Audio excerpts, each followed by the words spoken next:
Alright guys, so I went to Costco and I picked up this Chicharrones. This is chili lime.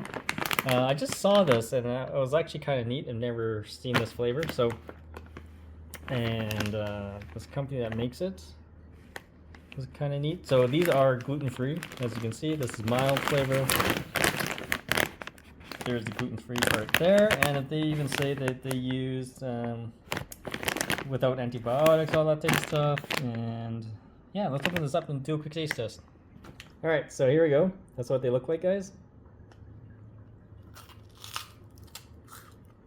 Whoa.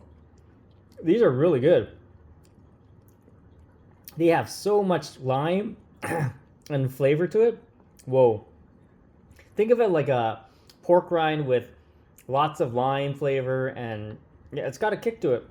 Pretty cool. But these were also kind of pricey, guys, so just be aware of that. Okay, stay tuned, more videos, guys. We'll see you on the next one.